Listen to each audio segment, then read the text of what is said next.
So yes, welcome back to the Game Development Podcast, Episode 2.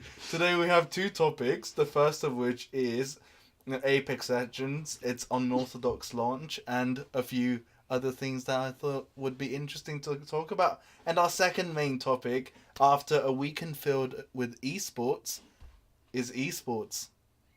Wow. Nice. Oh, esports is a topic. Esports is the second topic. Okay, yeah, I get it. Okay, yeah. Cool. So I'm Niel, this is Koen, that's Robin. Hello. Robin and Koen are swapped around. That's fine. Which is fine. So our first I'm Koen topic. today? Okay. Our first topic, Apex Legends. Oh. But before we start that, we also have raffles today. Nice. And the first round will be Private Mel's, the second round Commander Cook It, and third round Norbot. You can speculate why these skins are chosen. Daysoftheweek.com. That. Thanks for ruining it, Koen. But, so, let's just jump into it. No, now I want to know, why are these... Okay, Private Mel's was selected because it's Handcuffs Day. Commander Cook It was selected because it's Cherry Pie Day. Oh, nice. And Norbot was Cherry selected Pie Day. because it's something to do with your pet's day. Wait, is What? it literally something to do with No, your it's not pets day? something... I forgot. It's something to do with pets. Oh, okay. Fair enough. You're making me cut Nice. this out of the VOD. So people win those skins, and How? And I'm assuming... There's no timer today. Oh. So really? I'm just going to do one every segue we have. Okay. Which will be roughly between 15 to 25 minutes. And you'll be keeping track, right? And I'll be keeping track. Yes, definitely. That makes sense. So, our first topic. Type Apex exclamation point raffle in To chat enter. to enter. Yeah, exactly. Yes. I'll do an example. While you guys talk about the first topic, which is the launch of Apex Legends. Right. It launched, I believe, 3 weeks ago. And Something like exploded. Out of the just boom onto the scene. A bunch of streamers were paid, or not paid, sponsored. Which is paid. Financially encouraged. Financially encouraged, sponsored to play the game live when it launched, Okay. and it basically exploded. It's the talk of the moment. When I checked earlier today, it had 100k viewers during mid-morning European time, which is probably the deadest time on Twitch. Yeah. And it had 100k viewers, and Fortnite only had 66k. So Robin, as the producer at Ronimo Games, can Hello. you talk us through how traditionally a game would be released? The build-up, the release, and what happens afterwards? Well, traditionally, I guess, there'd be some sort of announcement, pre-release phase, where there's a lot of speculation or betas, and then there's release, and they sort of fold that into one. I know most of the game sort of leaked before the weekend. This was announced on a Monday, and it went live on a Monday. And sort of the weekend before, it leaked that Respawn was going to be releasing a Battle Royale game set in the Titanfall universe that didn't have Titans, or sort of the pilot abilities that you have in Titanfall 2. And the Titanfall community got really salty about it. And then it launched and everyone liked it. Oh boy, did Pretty they know. Yeah, exactly. Yeah. And I think this leaked because one of the streamers that was sort of looped in basically revealed a bunch of it. Don't you ahead think of it time. was just... I don't think so. I mean, I know that that leaks, you have leaks and you have leaks, right? Yeah. Where the marketing team essentially counts on unreliable people to tell their secrets Yeah. by saying that it's extremely secret and they should actually never ever say it, and then they do. Yeah, maybe. I think in this case, sort of the narrative for the leak wasn't that good. I Okay. mean, if your pitch is Respawn is not making the game most people think it is, which is something they actually acknowledged, Right. and it doesn't have the bits that people liked about their last game, that's not really a recipe to have people excited. Right. It's And not a very positive message. It's that not a very you're positive message. giving And to everybody. Sort of the thing that Ubisoft does all the time is Ubisoft Spain uploaded a new trailer for Rainbow Six Siege, and it has the wrong thumbnail that tells us something about the upcoming hero. It's like, yeah, Really? If the Ubisoft marketing team was that bad at their job, they wouldn't have those people there, and they wouldn't do it this consistently. Right, if you actually put up the wrong thumbnail, you're fired, essentially. Or you're not fired, but you have a very long talk, and you're no longer responsible for thumbnails. And if this keeps happening every single time there's new content, no. But Fair for enough. this particular case, I think it was unintended. And that's something the people at Respawn acknowledged. Like, they said, hey, we're making a Battle Royale that seems to be kind of the bandwagon. Yeah. We're making a game that's not what most people probably think we're making, and that most people would probably be, if they're excited for something that we're making, it's probably going to be Titanfall 3. Right, rather robots. than this. And we're also now owned by EA, and the first game that we're doing is Battle Royale with essentially loot boxes in it. So the optics are pretty bad. The way that we're going to tackle this is we'll roll all the phases, like announcement, pre-release, and release, into one, and you get to play it so that all of that speculation is sort of bypassed. And that worked out really well. So you think that because they didn't have a whole lead-up time with trailers and teasers and explaining what the classes do through video and stuff, that they actually got ahead, essentially, because people were able to put all their prejudices aside, play the game right there and then, essentially. I mean, 2 days is not a long time in game development day, the time continuum of game development. So they could just immediately install and be like, this game is shit, oh wait, this is actually fun and I like it, and then go from there. Yeah, exactly. I think with sort of all those odds stacked against them, announcing this game 2 months in advance and saying hey, we're Respawn, you might know us from Titanfall, and we're now not making Titanfall 3, we're actually making Battle Royale. It's one of those games you already like. You've not specifically asked for this, but we're making one, and you better be excited. That's gonna be everyone's please don't, just don't. Yeah, exactly. And now you can play it, and a lot of people like it. Yeah. It's definitely sort of a different Battle Royale game than the leaders that are out there, and it has obviously found its place among them really fast. Yeah, so let's talk about those changes, because we've both played it. You've played it more than I have. I've played it for an evening and a bit and enjoyed myself. Evenings. Yeah, exactly. Well, that's, I mean, disclaimer, Just for not a context. lot. So you're going to get the opinions of why this game is better or different from every other Battle Royale based on that narrow experience, basically. And we've watched a couple of VODs, or I've watched a few VODs. So, what do you think is the main takeaway here? How have they been able to just capture the imagination of so many people in such a short time? Everybody, like you said, everybody was waiting for Titanfall, and then they're coming with, Not Battle Titanfall. Royale. Yeah, exactly. No robots. Weird cartoon Borderlands people, and loot everywhere. Yes. Why does this manage to find its place in between PUBG and Fortnite, essentially, which are the two big side steps, right? I think the main thing here is that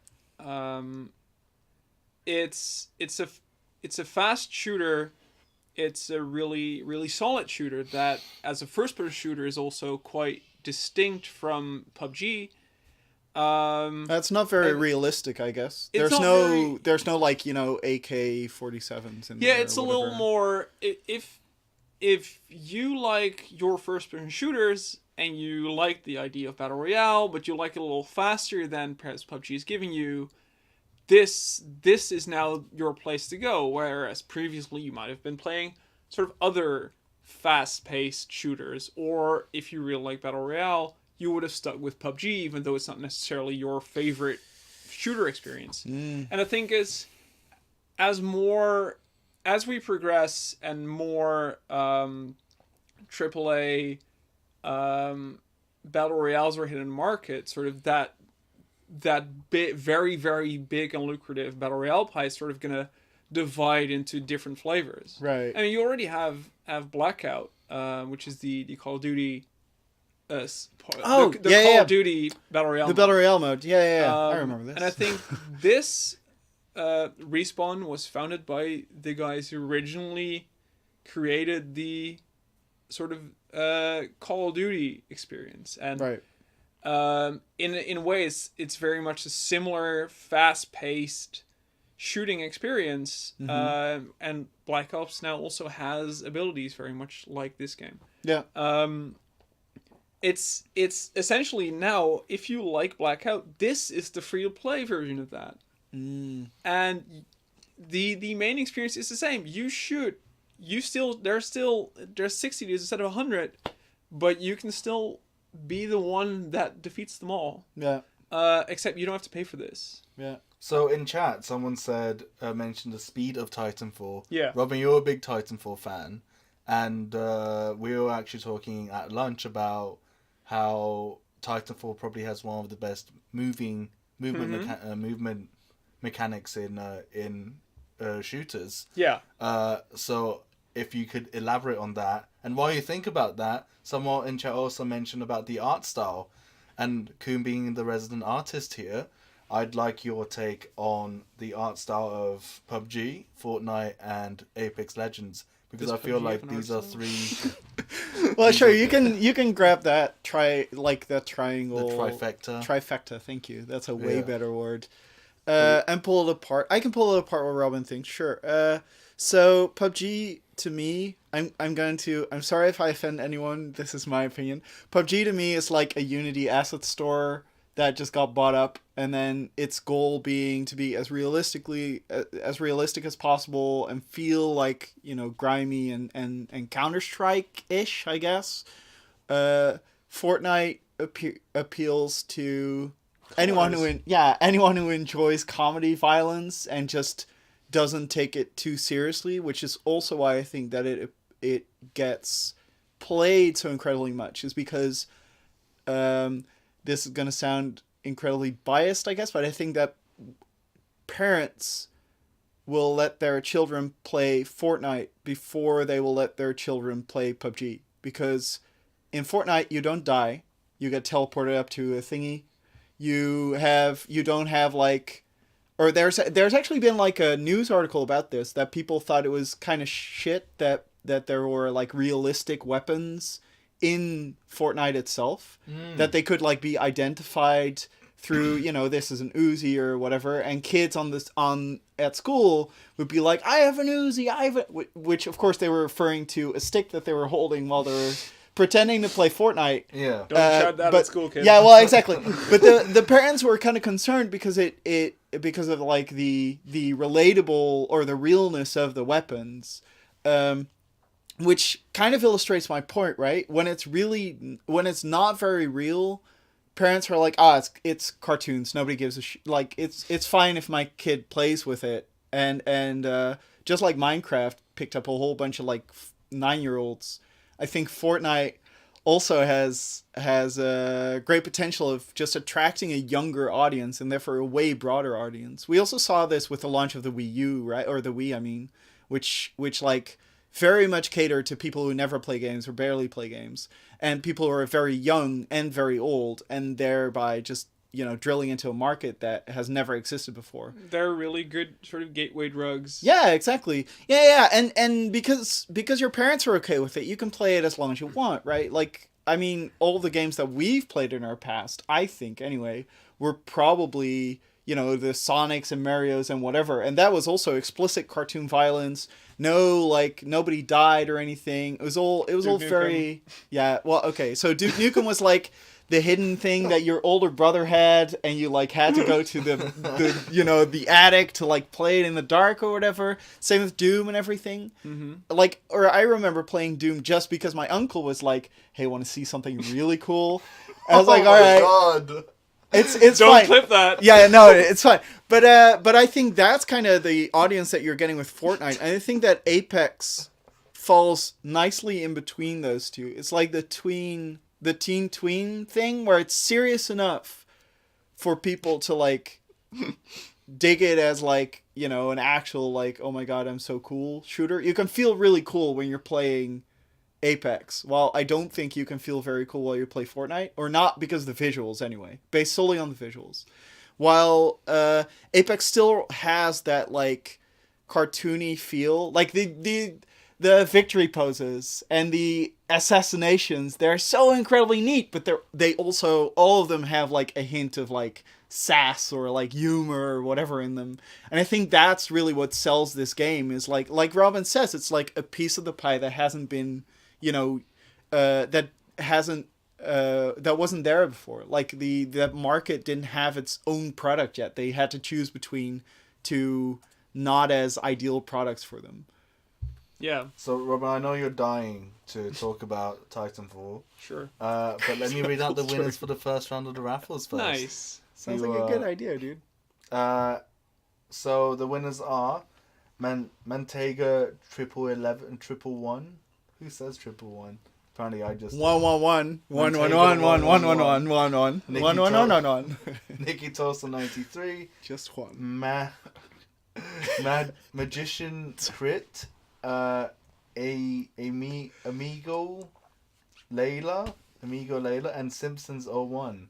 And the lucky winner for RoboScoop is Mantega 111, and the lucky winner for Swords and Soldiers 2 Armageddon is Nikki Tulsa 93. And these are both Steam versions of skins and the full game. Right. But if you want the Nintendo Switch version of Swords and Soldiers 2 Armageddon, it is currently on 15% launch discount on the Nintendo eShop. Oh yeah, it's like $10 or something. And NA. It's coming on March 1st. It's Don't forget going that. to be released on March 1st. That's next week. And we're not doing... Is it? That's... Yeah, in 10 days. Yes. In 9 days. Nice. Next week. Yeah. And we're not doing a Titanfall. We're not doing an Apex Legends kind of launch. No.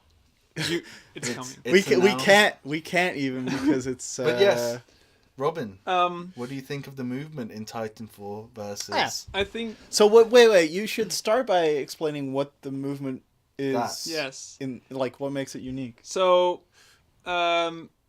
Apex is set in the Titanfall universe, which is a series of shooters, where multiplayer focused shooters, I guess.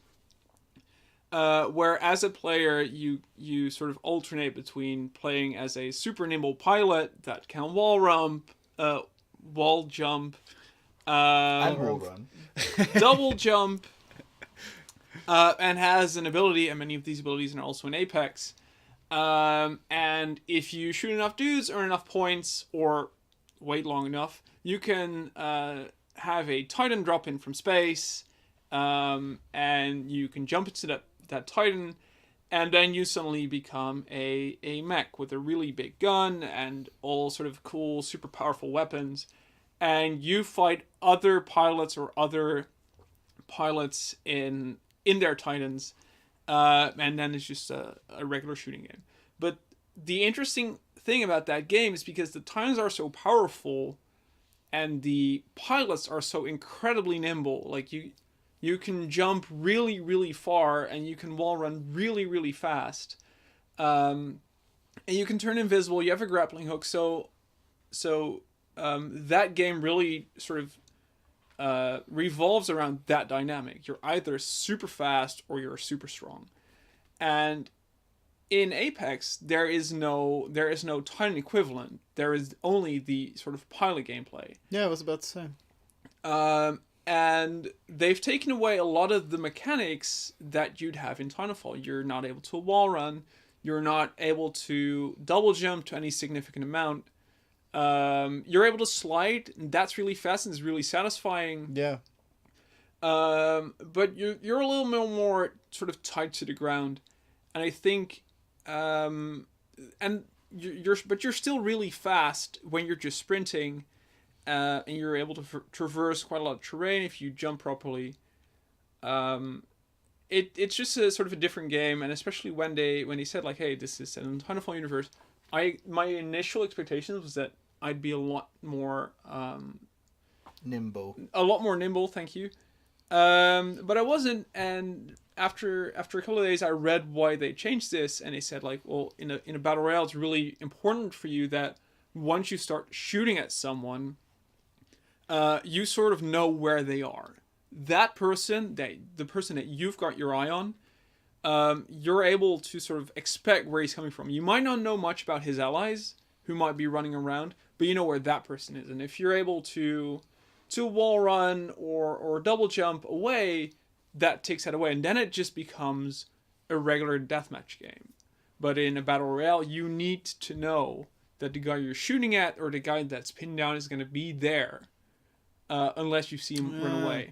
Okay, so you think that they actually removed a bit of the mobility just to make it more predictable? Yeah. Or to make the location of your enemy or yourself included more predictable? Yeah. Okay. And that's cool. It's still like one of the more faster paced battle royales out there. But to me, that was really the heart of what made Titanfall so awesome. You're so incredibly fast as a pilot, and your ability to just recharge really fast. Yeah.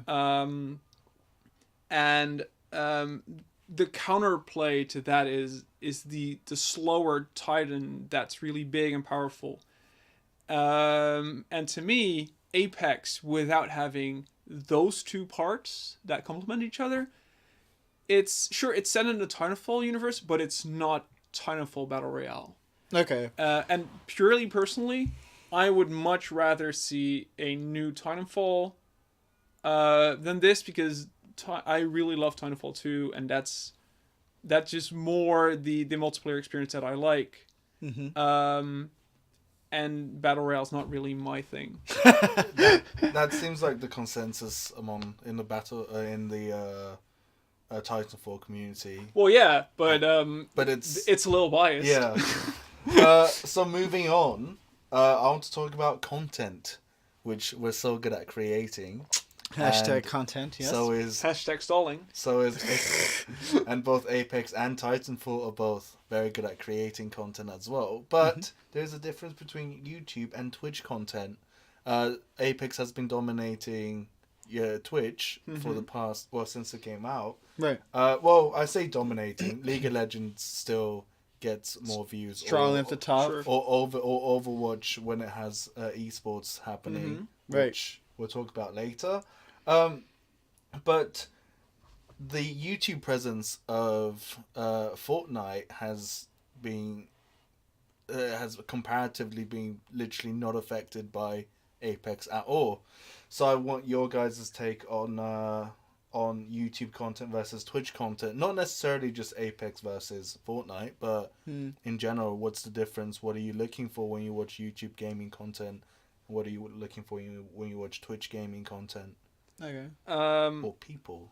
As a disclaimer, I don't watch that much gaming content on YouTube. And I don't watch that much gaming content on Twitch. But so we should merge. I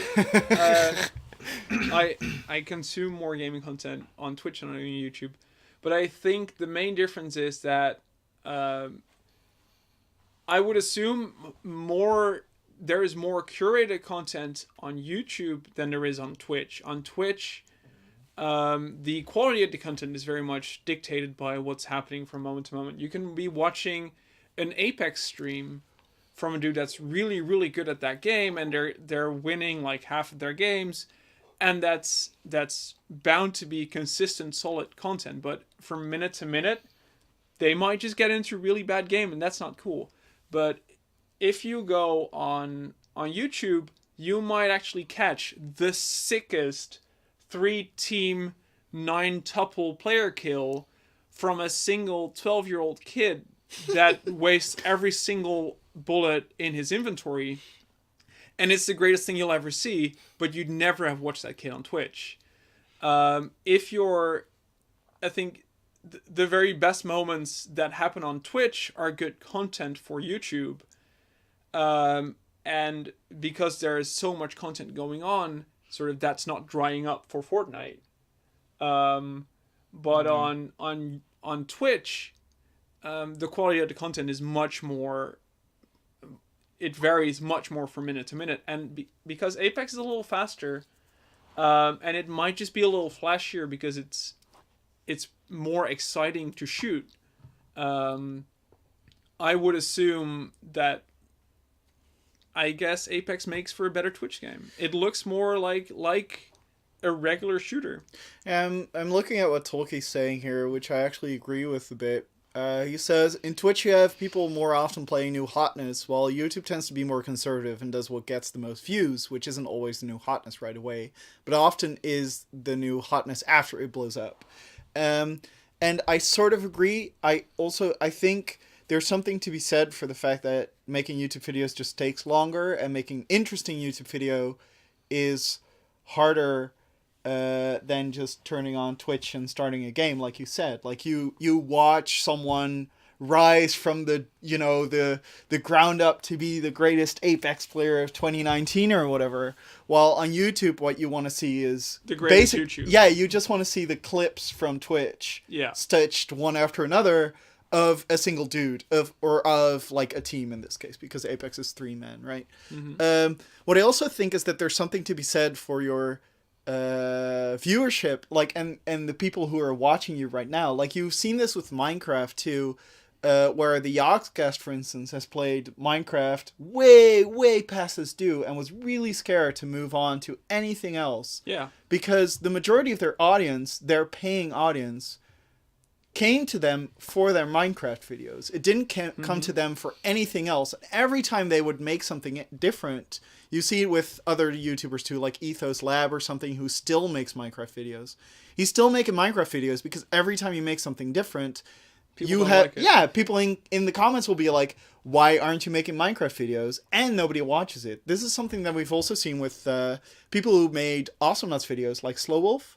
Like he would make really good videos in general, but his Awesome Nuts videos would just get way more viewership simply because that was like his core niche. That's why the majority of the people who were watching him subscribed to him. And once he started fanning out a little bit, like playing, new games or playing indies that he thought were really interesting or whatever, you saw that the viewership was like 10% of whatever he put out.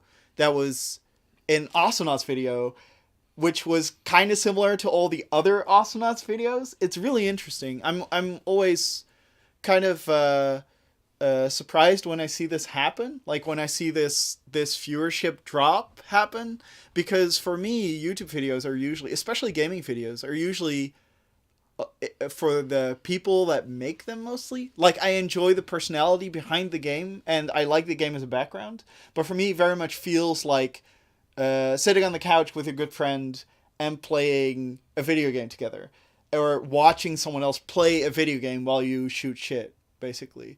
And which means that to me, the game itself doesn't really matter. What matters to me is the chemistry between the people who are making the content, essentially. Also, this might be a good time to mention, SlowWolf makes a lot of really good, high-quality videos, not about Awesome Nuts, and those videos are really good. Yeah, you should totally check them out. Yeah, 100%. I cannot recommend that enough. SlowWolf is, aside from being a great Awesome Nuts community member, he's a good entertainer, and he creates good videos. So if you were like, oh, I don't like those non-Awesome Nuts videos on his channel, sorry. You should give it a shot. I think give it a shot. He makes good videos.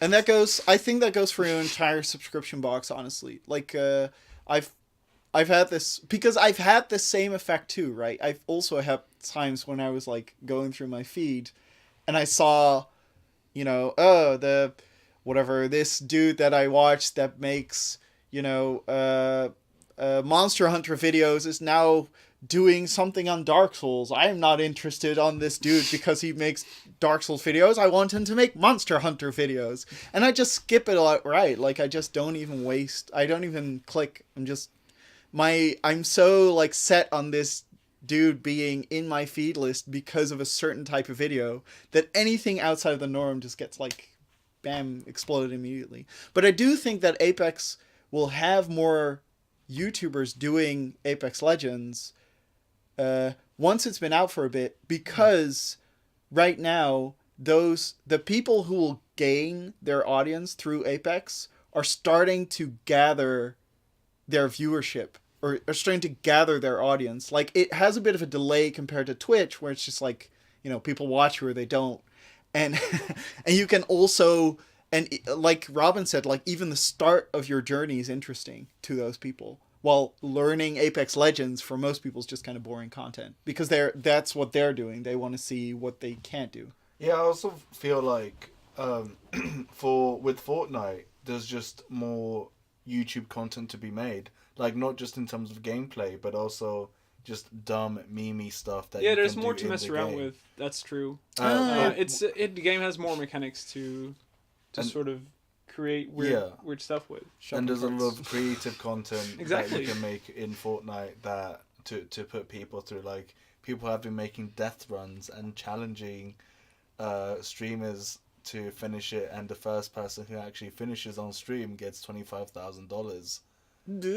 Which is insane. Oh my god. But chat's been actually talking about this and debating, and it's also a topic on my list. Can Battle Royale games be successful eSports games? Did you define a successful eSports game? No. What is the criteria? The definition for success is according to you. I mean, if it's will a lot of people watch it? Yeah, for sure. I don't think it's not going to be a successful esports game. If you see an esport as an objective measurement of skill and wit, I would kind of doubt it, because there's Battle Royale also is sort of a crapshoot. Like, because it has a seed, right? Like, wherever you drop, you're not 100% certain to get, your amazing gun, and sometimes you just end with a shitty pistol cannon, and then you got to deal with it for the rest of the... our experience. Yeah. That was our Apex experience. We both dropped in for almost all the games that we had, and instead of getting a decent rifle, we always ended up... It's at least the Mozambique. For the first... Yeah, the Mozambique was the most seen gun in all of our games. And for those who don't know, the Mozambique is like the objectively shit gun that you really don't want ever. So we were frustrated. Anyway... Beside the point, what I'm saying is... one sec. Yeah. But also, just to clear up for chat, we're not saying that there's no content to be made of Apex on YouTube. What I'm saying is there's just more Fortnite content compared to currently, Apex content. Right? Mm-hmm. I would say, unless there's like a drastic change for Apex, so... For example, the game becomes suddenly a lot more memey and appears to the younger audience. Right. I don't see it ever catching up to Fortnite in terms of having enough content to make on YouTube. But personally, I think Apex is a much more fun game to watch on Twitch than it is on YouTube. I'm not saying there's no content to be made on YouTube. I'm just saying Fortnite just has a lot more. And a lot of different types of content. Yeah, and different types of content as well. So sort of, to get back to your... eSports. To the eSports point, I think what Koen says is sort of the core of this. Yes, you can make tournaments about this, for example, but it's... who wins is so random in a way. It depends on so many small factors along the way that if you run the tournament 100 times, you're very likely to have, in Apex's case, like 20 different teams win at some point. And in most sports, and sort of what makes many physical sports and esports interesting, is that the games are so very standardized that the only difference is really who you're putting in that position to play, and then having the game play out. The Football World Cup is interesting because the games are standardized, and every country gets to bring a team that competes under the exact same rules. If the World Cup would be 100 countries bring in one dude, and then they drop a ball in the center of those 100 dudes, and the person who scores wins the World Cup, that's not really such a great show. It's going to be hilarious, but it's not such a great show, and I think that's sort of the the weakness of the battle royale genre. The any tournament they do, and they're doing Apex Legends with Twitch streamers, it's gonna be a great show, and you're gonna be excited for your favorite player. But the person who wins is not necessarily the one end all be all player. Yeah, the guy who's really the best at Apex Legends. So something else that Kaitsuka brought up in chat, I totally agree with. You can't spectate 100 players at once, nor can you cast them. I actually 100% agree with this. I hadn't thought about this yet, but like with things like Overwatch, you have two teams, which are easily, like, you can easily jump between the players and be like, okay, this is what they're doing, la la la. Well, once There's you one have... front line. Yeah, exactly. Well, with Apex or with Fortnite or with any other Battle Royale, it's like, you need to figure out where the action is. That's hard to begin with. And once it's just so chaotic to kind of, like, get a good overview or grasp on it or whatever. That said, I do think that if you were getting a lot of pro players into Apex, have them play a game, and then go through all their footage to create some sort of road to victory series of the player dropped there, he got this, and another player who actually got really far but didn't win had this really amazing run. And then you also see that, and that's super interesting. And that might even be more interesting than watching a sort of standardized game like an Overwatch game. Yeah. And going back and like, this is how they won. Because it's so much more obvious from watching the live game how they won. Yeah. With that, if you go by that logic, you would actually say that Battle Royale eSports games are actually better as YouTube videos than they are as Twitch experiences. Yes, I think it doesn't matter who wins. The end result of that is going to be exciting. Whereas you can have a football game that's really, really boring, and after 90 minutes, that's like, well, that happened. But if you're doing the same if you're sort of looking back at an Apex or Fortnite or PUBG game, that road to victory is probably interesting. Even if the interesting bit is the player who came in second did a lot and then ran into a camping player.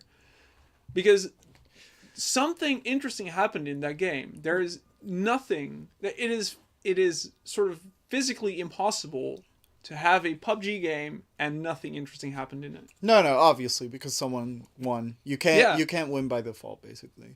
But on the other hand, like, wouldn't you also... I mean, you watch Twitch, right? You do the Twitch, right? I do the Twitch. Don't you? I also do the Twitch. Yeah.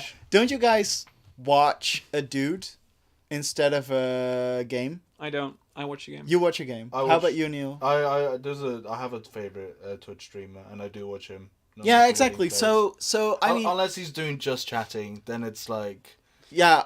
Okay. Then, let's put that if aside they're doing like now. the Ronimo dev stream, you're like, oh. What I'm trying to get at is if there was an Apex Legend tournament or whatever, and he would be joining, whoever it is, doesn't matter. You'd probably prefer watching his stream over watching a Road to Victory type thing, where you follow the winning team to like, or the highlights of the game, even if he was shit. Like, even if he were eliminated on like the third minute or whatever because he dropped into some kind of high, angry battles thing where he just got murdered by someone with a shitty cannon gun. Yeah, exactly. then like you'd still be like, for you the tournament would be over as soon as he lost, I'm assuming. Well, I mean, I don't think tournaments that are run like that would be any good. Okay. Because like if it's like, okay, you get one game, if you lose you're out. No, yeah, fair. Then it's like then it's like life. No, I mean the match for you would be over then. I'd say. But then the dude, I would be watching the dude for his personality rather than his actual gameplay. Yeah, that's wholesome. Thank you. But that actually, there is something that I really like about many of these games where if you die, you get to spectate the player that killed you. Oh my god, it makes me so salty. It does, but if nothing happens within 10 seconds after killing me, I'm like, that's a douche. I'll quit. Yeah, exactly. But if he then goes on, I'm like, wow, he got me from across the map. And now he's fighting 6 other dudes. Yeah, sure. It's that can turn into good content. And if he's fighting, I'm like, I want you to die. And I was about to say, you watch him hoping that he falls over because he was the asshat that killed you. Like... And then the spectator mode switches to the next player, so you eventually get to see how the game resolves, and it's not necessarily the guy who killed you, but in a way you're always invested in the guy who you're watching, because it's either the guy who killed you, or it's the guy that killed the guy who killed you, and so on. And I think that's actually pretty cool. Well, to wrap up this topic, let's go for it. We have a debate like we did last time. Is this still the first topic? No, it's the second one. No, this is the first topic, but we've covered a bit of the second topic in the first topic. Oh yeah, sure. So the second topic will be a bit shorter. Fair. Don't worry, Robin or Koen. I actually also want to talk about. There's the next bullet point and the top point. Which one is it? You could just name it. Just it's the more mature bit. Okay. I have an interesting thing. I thought we would skip that because we're running out of time. No, but there's something I want to say. You talk about that first. Sure. Thank you. Go for it. But do it. Do the winners. Okay, I'll announce Raffle winners first. Oh, that's what you were doing. I was wondering, like, what is happening here? But also, we need to do the debate to finish this off. So, Raffle winners are, for the second round, where you get Norbot or Commander Cookit. Either Norbot or Commander Cookit.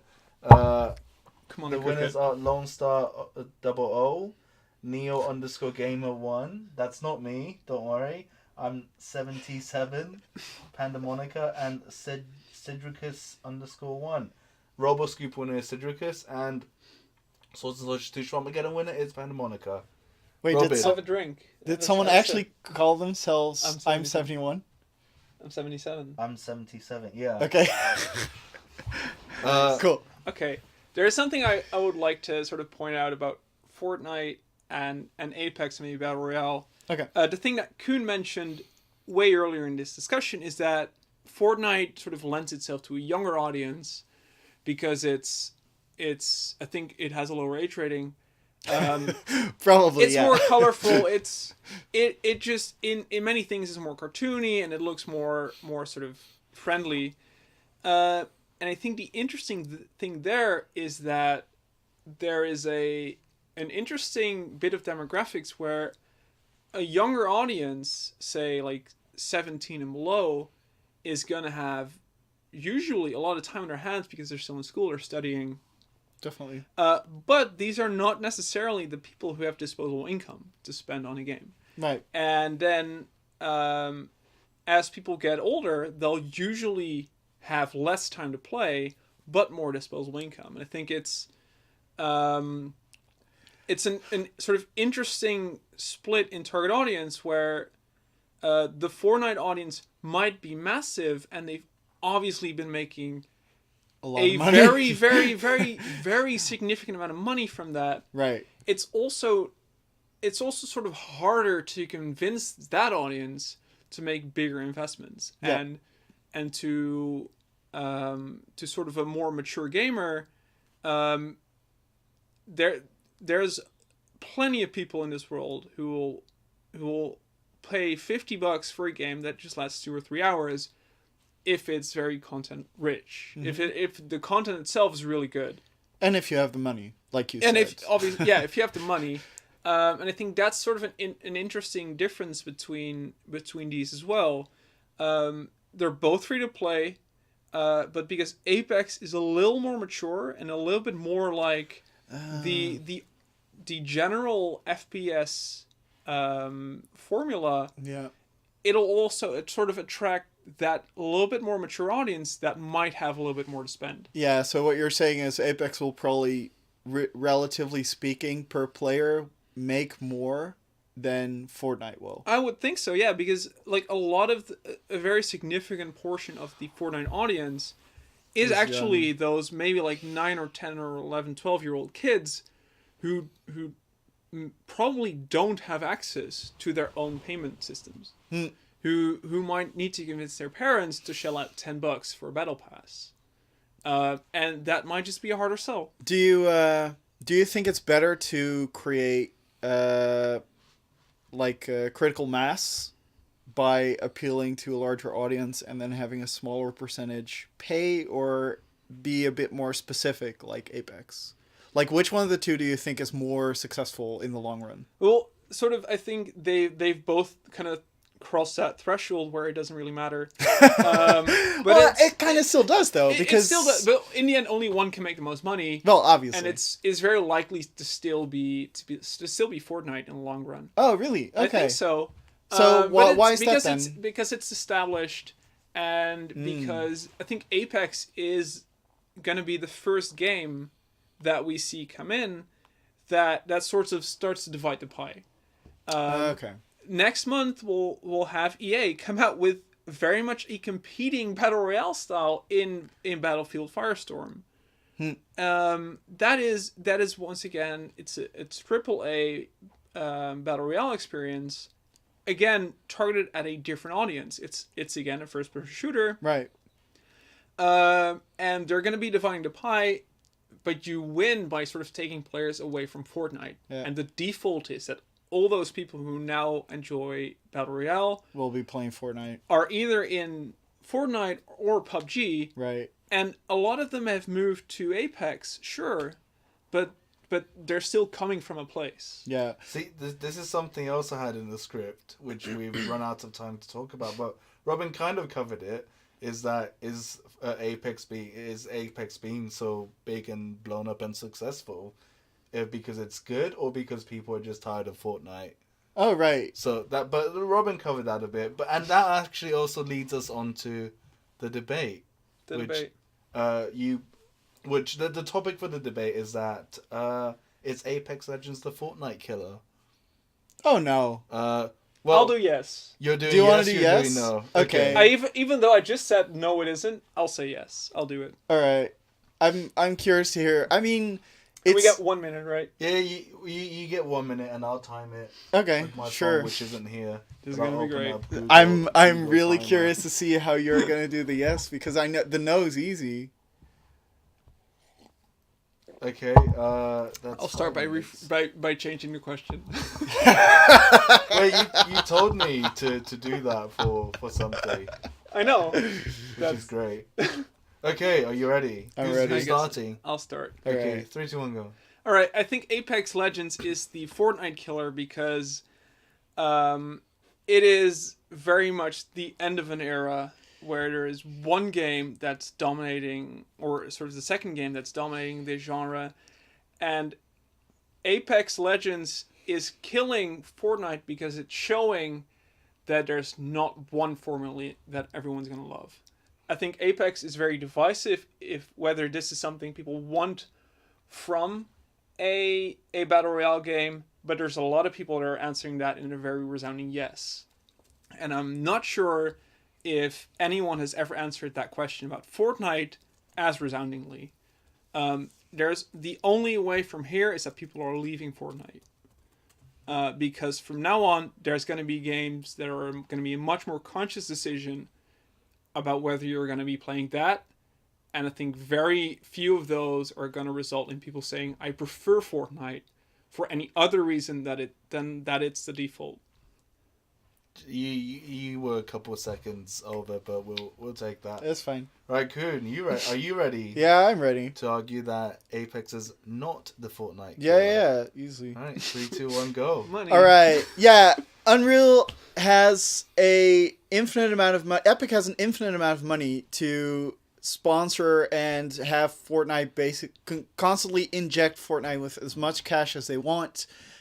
Combining that with the current success of Fortnite, I don't think that Fortnite's going to be ending anytime soon. On top of that, specifically Apex being the Fortnite killer, I don't think that's even remotely the case, because they live in two separate pieces of the pie, as we've discussed before. They both appeal to a different type of audience with a different type of people that play the game, because of the significant gameplay differences, and I think it will just fork itself into two specific subgroups that will each kind of enjoy their own type of battle royale game.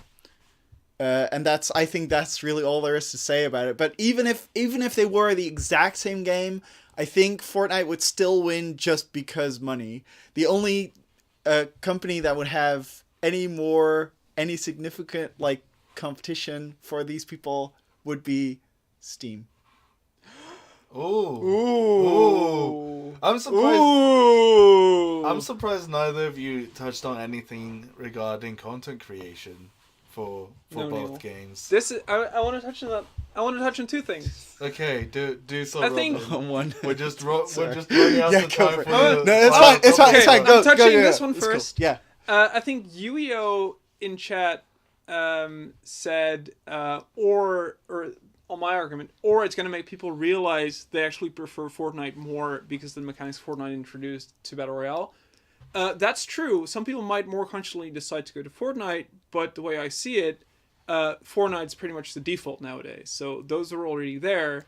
There's just more people to lose. What's the interesting thing that Fortnite... Oh, just build. Building. Oh, yeah. Sorry. I Also, forgot. yes. Oh, yeah, that's cool.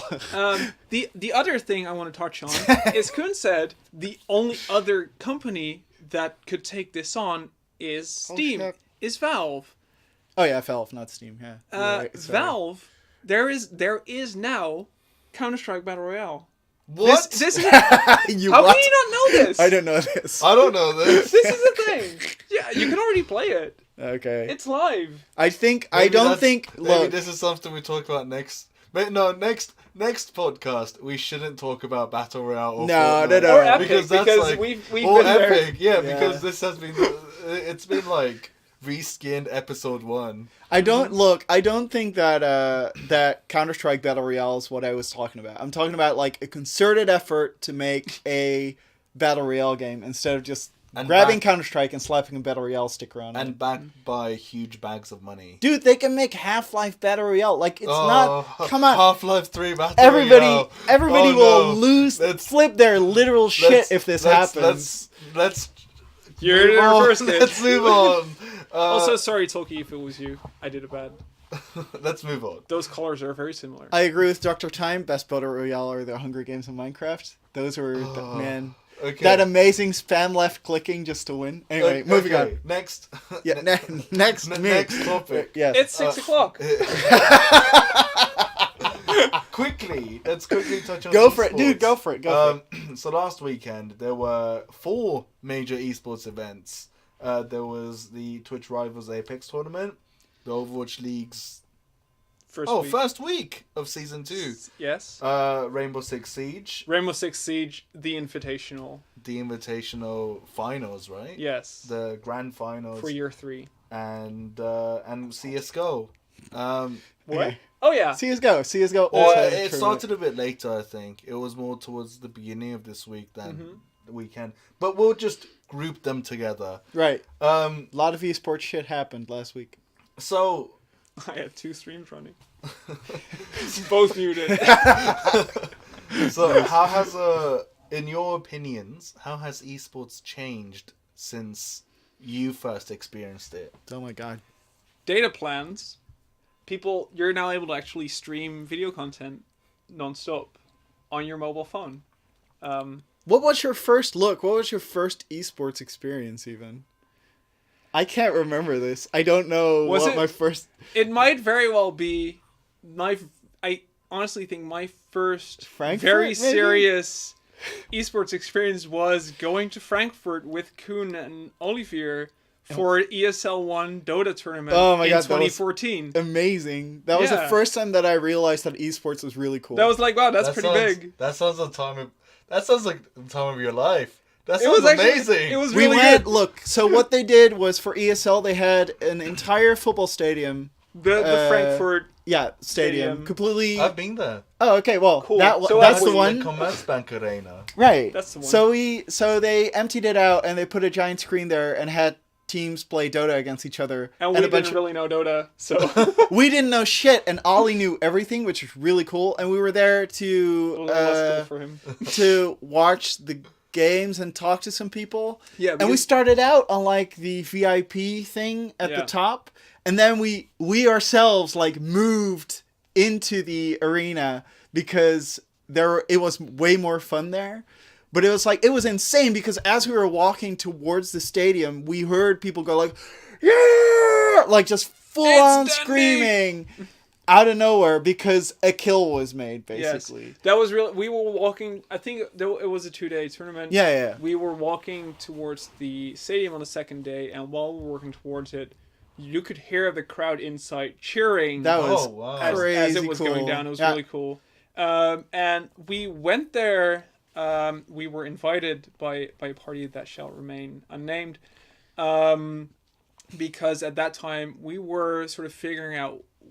Awesomenauts was had a fledgling esports community, and we were really trying to figure out like what can we do to help this. Yeah, how do we make these people stay? Yeah, and we were there, and that was kind of our very first sort of physical taste of esports. Yeah. That's true. And it essentially turned into a weekend of just talking about esports, what it meant for Dota, and what it meant for esports as a whole. That we were there. I think it was one of the very first stadium events for ESL. Yeah. That's not CS:GO, I think. And yeah, it was just really cool. I think the main difference is money, to kind of bottom line hot take the shit out of this. If we were there and it was big, these days you're big if you have dudes sitting on top of dynamic screens where if you make a kill on the enemy team, there's like a visual effect on the entire floor that like shows the kill, and if there's at least $10 million involved or something. Koen's talking about TI8. Incredibly dumb. I mean, now to buy Overwatch League team slot in the first season, it was like $12 million dollars, and now in the second season it's between 20 and 35. $12 million to buy in? Yes. And then you split profits 50-50 with Blizzard. Jesus That's like Christ. the rough small print. That's insane. That's for season 1. No, sorry, small disclaimer. These are the stats as we've known them for the extent that they have been public. Yes. This is not something that we know or are revealing because we have inside information. Oh, no. Yeah, exactly. It's just something that's out there. This is I'm public assuming information. Neil knows this because it's public. Yes. Yeah. I'm not a Blizzard spy or anything. Imagine if I was, though. That would be pretty cool. I'm just trying not to get sued here. No, fair enough. In case this is bad information. Okay. I don't know if I should say the next thing anyway. But no, but and that's just for season 1. For season 2, to buy a team slot is between.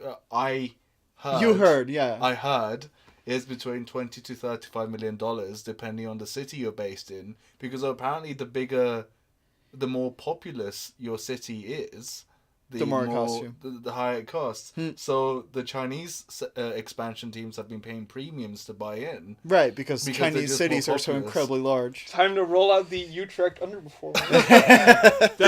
We have an in-office Overwatch team, and we call ourselves the Utrecht underperformance. Yeah. If you want to challenge us, go ahead. It'll be fun for either one of us. And very salty. But yeah, I think okay, yeah, so this is just proof, right? It's scaled up. And I think, which I don't necessarily think is a good thing, people have taken it a lot more serious. And I'm saying I don't necessarily think it's a good thing because you see a lot of teens who now have it's kind of like I want to become a pro soccer player. Well, I don't know. They have like a esports thing going. No. And that, for me, is like the most dead end. Like, if you fail in that particular endeavor, you're like, you start at the bottom of the ladder, like 100%. No, I don't agree with that. I agree with your point being someone wanting to, I want to grow up and become an esports player. I completely agree with that. But what I don't agree with that, with the rise of esports and professional gaming, lots of other jobs have also been created. Like if That's you want true. to become an analyst casters, or a caster. Yeah, and a lot of technical behind the scenes dudes too. Like, and not just technical, but super interesting. The dudes who run the Twitters for the official Overwatch League teams, they're geniuses. They're so good at their job. Yeah, they're But also marketing team chefs. savants. Like there are so many possible support staff positions that you can have. That's with true. Such rise. There's two things I'm genuinely concerned about for esports though, because the first of that is, and it sort of ties into what Koen said.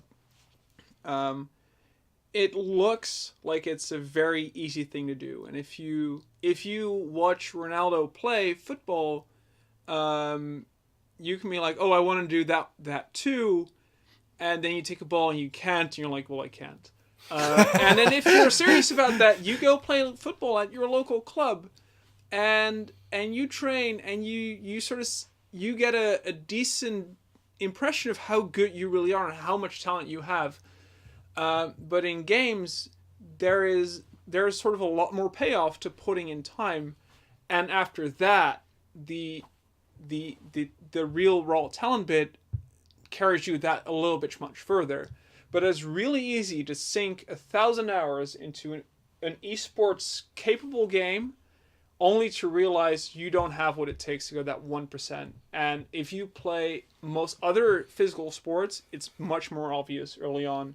And I think that's why it's so alluring. And also, video games are fun.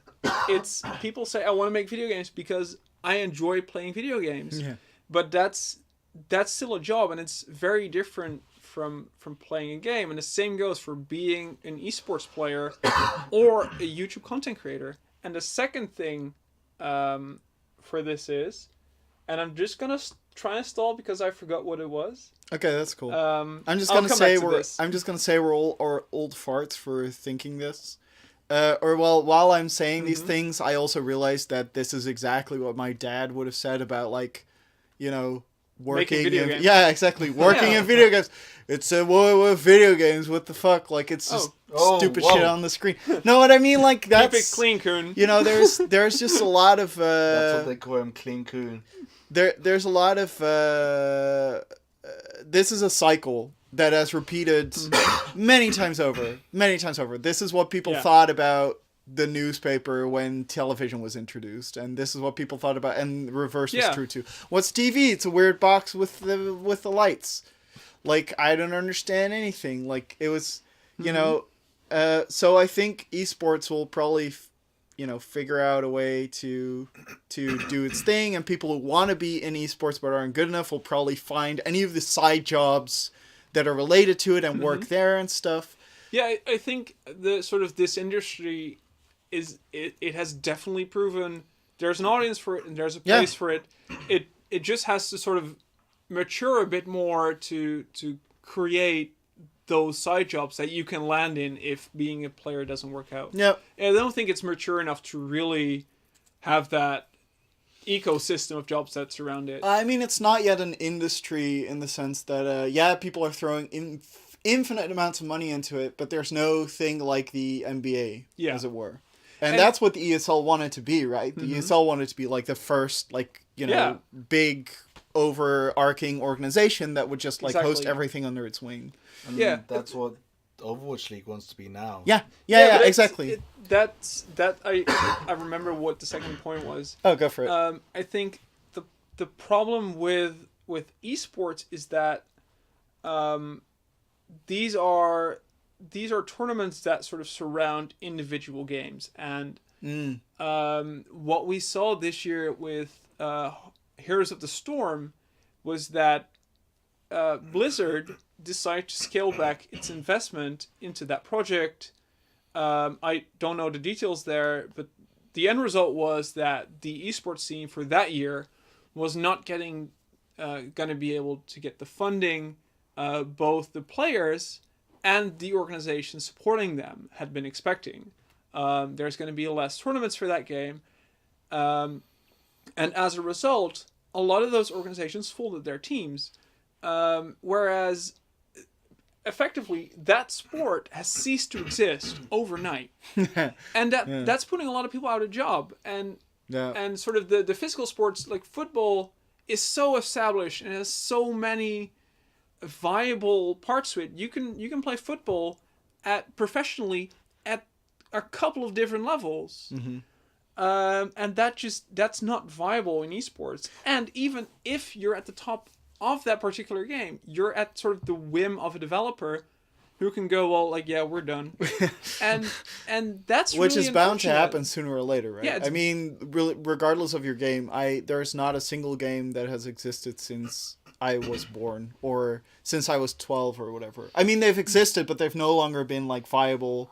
Dota has had its own like spin-off game, which is now bigger than the Warcraft 3 mod that started it all, right? Yeah.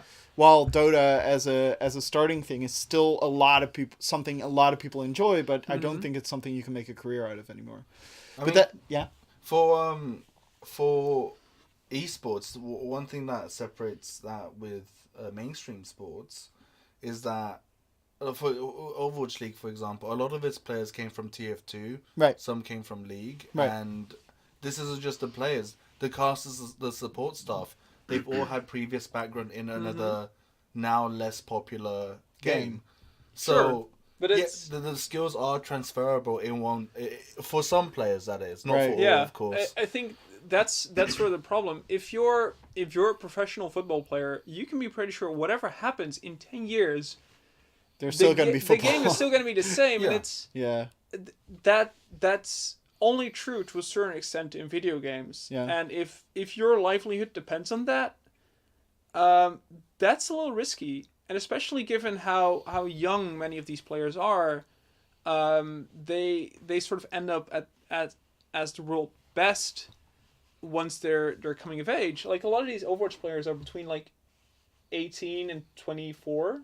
Yeah, I would assume you can't can't play in the Overwatch League if you're below 8 if you're not an adult. Oh, okay, so it's between 18 and you mid-20s can't play, then. but they're unofficially a member of those teams, and once they come of age, they'll start playing. Yeah, Yes, exactly. yes. So yeah. They still get paid. That's in a way a little dodgy, but it's the same with football. Yeah. But these games have sort of a much more finite lifespan, and they don't really give you the security that you might want from a career choice. It kind of reminds me, or I kind of see it as a lack of category esports houses. Like you have an Overwatch league, but you don't have a first-person shooter league, as it were. Yeah.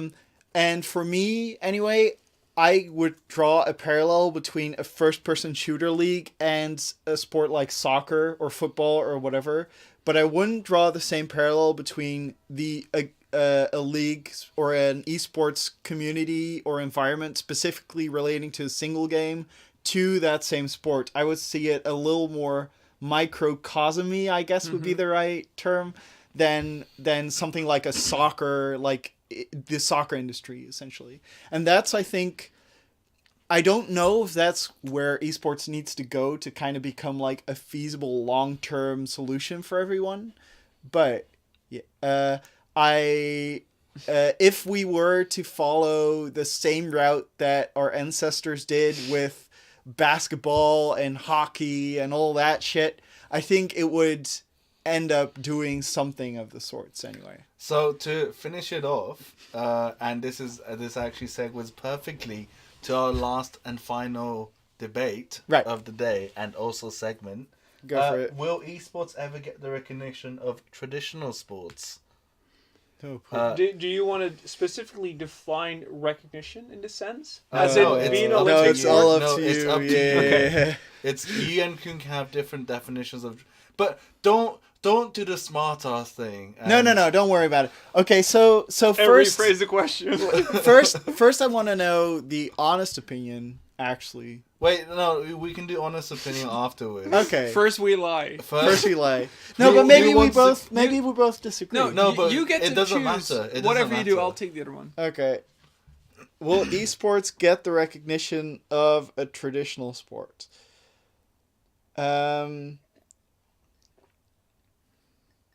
I'll pick no. You want to pick no? I'll pick yes. It's fine because I have a better story for yes, I think. Okay, cool. Then you want to go? Yeah, sure. No, wait. I'll announce raffle winners and then you can go. Okay, sure. So for the final round, the raffle winners, and you get to think about it a bit more. final round, you win Norbort, and the winners are Ice T244, Terry Udo, Danger Zero, Shinku Heidoken 1, and Ryan Vitoro. Ryan Vitoro receives Swords and Soldiers 2 Shawmageddon, and Shinku Heidoken 1 receives Roboscoop. Nice. So, when you're ready... Okay. Why will esports gain the recognition of an official sport? Go. Okay. I think that esports actually already has the recognition of an official sport, and that all that remains for the industry to happen is for everybody to kind of grow up and replace the old people in charge right now. Raw old people. I think that within the next 20 years, we will see people take over some kind of television channel, or they're in Europe, not in Asia, where there already are television channels, to host actual esports and kind of get it on everybody's radar, because the people who recognize that esports are a thing and there's a lot of money going into it, and that there's a lot of players who want to be, an esports player or are an esports player. There's just so many of them already, but those who recognize that value are too young currently to be part of the establishment in media culture, in the traditional media culture anyway, because they are dominating YouTube, Twitch, etc. There we go. Very nice. I actually That's- agree with Koen. But I have a few things to add to Koen. Oh, go for it. But after Robin. shall I add it? Yeah, a lot you of the could. a lot of the Overwatch League games, or I think some of the better ones, are being highlighted on Disney XD and ESPN in the US. All of them, I think all of them are on ESPN. Really? At least on the Overwatch League app, all the games have a little ESPN Nice. symbol next to them. So yes, that's probably ESPN 28, but still, We've infiltrated them, guys. Yeah, exactly. the only way is up. But Wait, I have something else to add to Koen's. cool. Since we're doing the addition part. Oh yeah, now. sure, go for it. I think one thing that we'll see, well, I hope one thing that we'll see in the esports industry is for, because it's such a infantile industry right now. Yeah. Infantile means baby, right? yeah, Yeah, that's or baby correct. like. Baby-like, okay. You gave me a look and I was like, did I use the word? No, it's the right word. But It's still in so its infancy. it's lacking a lot of infrastructure. Right now, you see the face of the... infrastructure. Oh, damn it. Right now you see the face It's of getting late, esports a guys. lot. But I think in the next few years, or in a decade, I hope you see I hope a lot of the support structures built around it. And I don't just mean like analysts or team chefs, but really people who help retired pros at the age of 25 to find what they want to do next in life, Yeah. apart from streaming, or Which is there's currently the solution to literally everyone. But Yeah. yeah, maybe a few of them go on to coaching. Yeah. But there's still the vast majority who, maybe they'll go back to university, but there's no infrastructure for that to happen. No, there's no support Like at all. rich footballers get investment advice from people their agents hire, and etc. Yeah. So hopefully, as the industry matures, these gaps are filled out more, and there's more support for people who want to become a pro, but still also want to stay in school, and also people who are, who don't have the motor skills to compete with the 18, 19-year-olds when they're 25, 26. They become drone operators for the US Army. But yeah, Okay. Robin, Can you Alright. repeat the question again? will esports ever get the recognition Right. of traditional sports? And your answer is My no. answer is, can I go? Go. I don't think esports will ever get the recognition that regular sports do, simply because there are so many competing commercial interests in making this happen that it's very unlikely to happen. The games industry or the game market is so fragmented and everyone is playing sort of very comparable but distinct games, that the competition for this is too real, and there's no common goal that would actually elevate it to that level. Overwatch is doing a really, really good job at making the game more watchable and exciting, but anything that benefits Activision Blizzard does not benefit EA or any of their other competitors in this sense. And I think that's going to be a problem moving forward. Football is big because the UEFA or FIFA keep putting up big tournaments every couple of years that sort of become a goal for the entire football industry to take part in. And inherently, esports as individual sports can never achieve that. That was Wow, good. that was a good. powerful, Good words. powerful closing. I forgot even to reset the timer. It's fine. I was so drawn in by your arguments. But Cool. but Now yeah. we're all sad. I don't think it's something to be sad about. I have think high it's hopes just, for esports because I know it's sad to think that maybe Overwatch League won't be around in 5 years, but something else will take its place. Sure. But I think you also said this last week when you were talking to me about Rainbow Siege 6. I rant a lot. Rainbow Six Siege. I rant a lot. Six Siege. Yes. No, you were being really positive about it because you were saying how spectatorship for Overwatch has gone leaps and bounds since it first became a serious esport, and that kind of lifted the whole bottom line or the whole benchmark for the whole industry. Yeah, if looking back, especially at Overwatch, because I think it has had the biggest single game investment and the most sort of curated content. If you look at official Overwatch streams from before the Overwatch League and you watch them now, they cast it in such a vastly different way. Yeah. The way they handle the camera is different. They simply never show particular characters. You will never watch a Genji in Overwatch League that's not deflecting or in his ult. Because he's dashing around so much, and you'll never watch a Mercy because she's just following another player around. You'll always just watch the interesting bits. And I think, right? I think they have a sort of a very advanced decision tree determining where the camera goes. If a Genji launches his ultimate, the camera is very likely to switch there. And in third person. In third person, they don't want to give you car sickness. Yeah, because these players are turning their camera around non-stop, and it's really confusing to watch. And they've sort of addressed all those problems. You'll mainly be watching tanks because they're watching the enemy, and their allies are behind them. They've sort of figured that out, and that's something a lot of these games can learn from.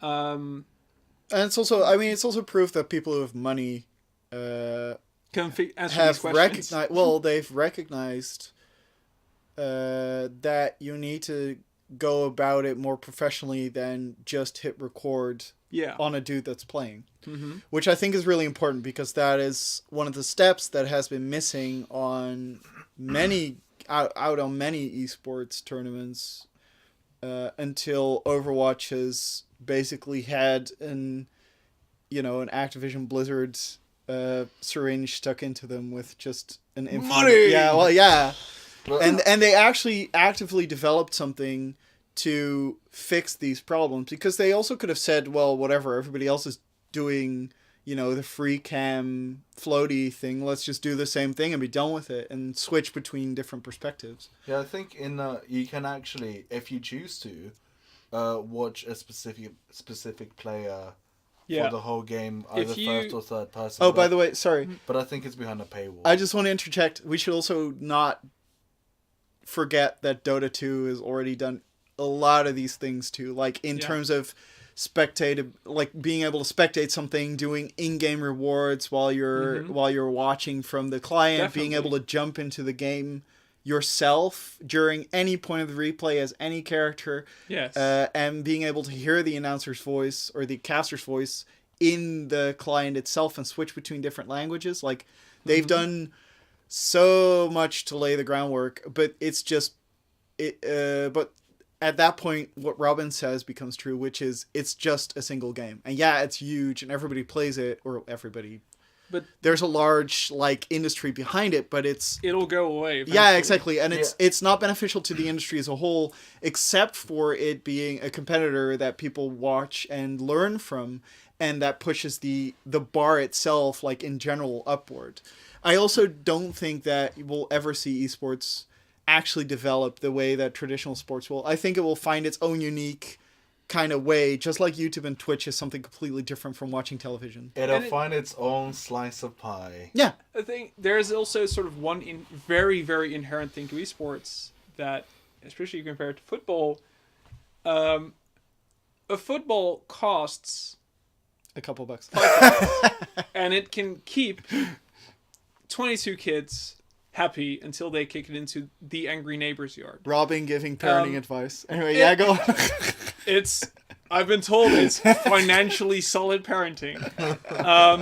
And video games don't have that luxury. If you want to sort of the appeal of Overwatch, if someone comes in and like, oh, that looks cool, I want to play that. Congrats. Buy hardware and a TV or a screen. Yeah. Buy $1,000 later. $1,000 later. Yeah, that's actually pretty true. Kids are gonna play football. One thing sort of you keep seeing in war torn areas is kids playing football. Kids are not going to be playing Fortnite on their phones. On their phones areas, after 5 years of civil war. No, but they are playing football. I think that sort of has that very low barrier to entry is going to make sure that those games are always going to have much, much better appeal. Yeah, they're a broader appeal at least, broader. because the technical barrier to entry is lower than... Yeah. And on that literal and figurative bombshell. All right. It's time to end. Bye. All right, let's go. Thanks very much for tuning in, guys. I really like the banana. And I know. we hope you Good like the banana. banana and a new background. Thanks to Koen for that. Raffles will be sent out tomorrow morning, EU time. All right. And hope you guys enjoyed. Yeah. Have a good rest Sorry of for the That's fine. Sorry for the extra content. But bye chat. Bye, chat. Everyone. Take care, guys.